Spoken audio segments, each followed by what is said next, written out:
Hi, I'm back with, I think, two diary entries today from 1906, and I will dive right into them. But first, let me say that there is in the diary for the 7th of March a phrase that I don't understand, and it has to do with the arrangement of rifles, guns. So, Dmitri uses this expression, which he must have learned from the officers in his life, and it even involves the word goat, and you can't do a literal translation of it. So I tried online to find an explanation of what it is or to find a photograph, and I still didn't get it. So I'm just going to use my usual, the word blank. All right. Seems like there's a garbage truck or something that comes down the street every single day. Okay. The 7th of March, a Tuesday, 1906. I received a letter from Aunt in which she thanks me for my letter to her. The letter, I must admit, is rather empty. There's absolutely nothing in it, a little about the cats, a page and a half about the shelter, and that's all. But Maria's letter has half a pound of various tendernesses. We lunched at that palace. On the way there, I think I made a terrible gaffe. I greeted my guard, which was standing in the courtyard with guns blank and without an officer, waiting for the end of the shift. It seems one isn't supposed to do that. Kira Narishkin, the duty adjutant, was at lunch. He smiled the whole time and couldn't say anything, despite the fact that he really wanted to. There were 3 lessons during the day, the last of which ended very late. I had a severe headache, and I still have it, but despite that, I studied very well. The historian was very pleased with me in the morning and kept saying, "Splendid." Instead of skating, we, Maria, Herr Welter, and I, dug in the snow and made a fortress that looks more like a wolf trap or a well, but that doesn't matter. The fact is, we worked on it for almost 2 whole hours. Maria got tired of it very quickly, as usual, but Herr Welter and I continued to dig until we had to go home and get dressed for lunch. Aunt's arriving tomorrow at 11 o'clock, and we'll probably go and meet her 9:45. So it seems like he's going to bed or at least writing earlier these days. So again with Aunt, again the idea that Ella favors Maria over him. And what is she writing in her letter? It's full of affection in Maria's instance, but in his letter she's just talking about the cats. I guess they had cats in Moscow.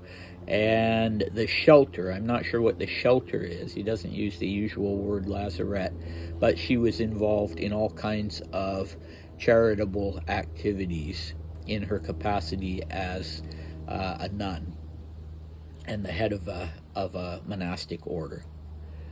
Okay, so Dmitri apparently caught his battalion, the guard from his battalion, wrong-footed. They weren't in a position to do this little ritual with him.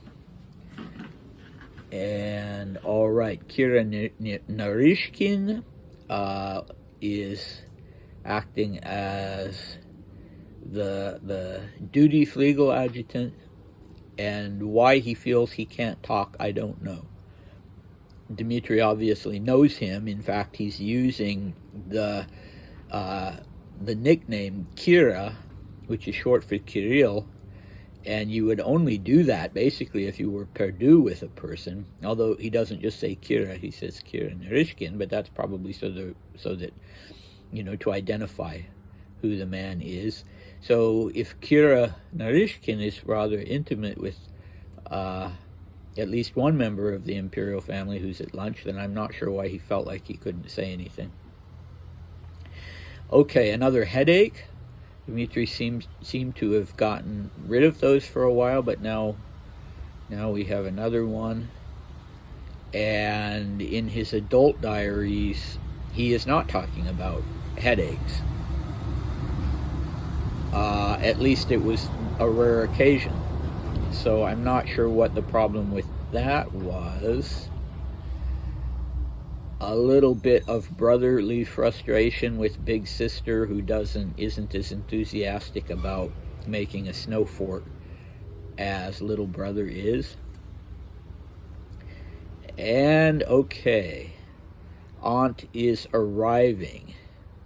So let's do the short diary entry of the 8th, Wednesday, the 8th of March, 1906. I just now returned from dance class in Pavlovsk.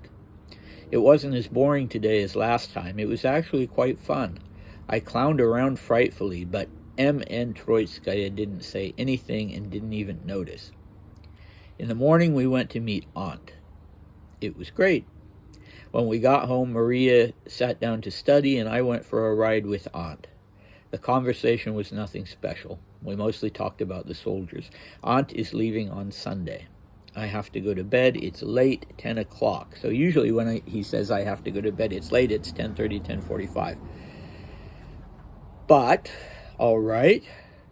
He's clowning around as usual. The teacher, I guess, is M.N. Troitskaya. I haven't encountered the name before. And she either doesn't notice what he's doing or she ignores it. So it must not have been too bad. But I guess the only time he likes being in Pavlovsk and doing the dance class is either when there's a pretty girl who reminds him of Tata, or when he has a chance to be naughty, as he so often puts it. Okay, the soldiers would be the wounded soldiers who were being cared for in Aunt Ella's lazaret, and Dmitri clearly is underwhelmed with having his aunt there, and her letters are boring, her conversation is boring. Well, so it goes when you're 14. So that is it for today, and that is also it for the diary entries that I have already translated. So I will be doing a new translation tomorrow for the 8th of March, and I didn't look ahead so that I could give you a bit of a preview about what's in it. So come back and be surprised. Bye.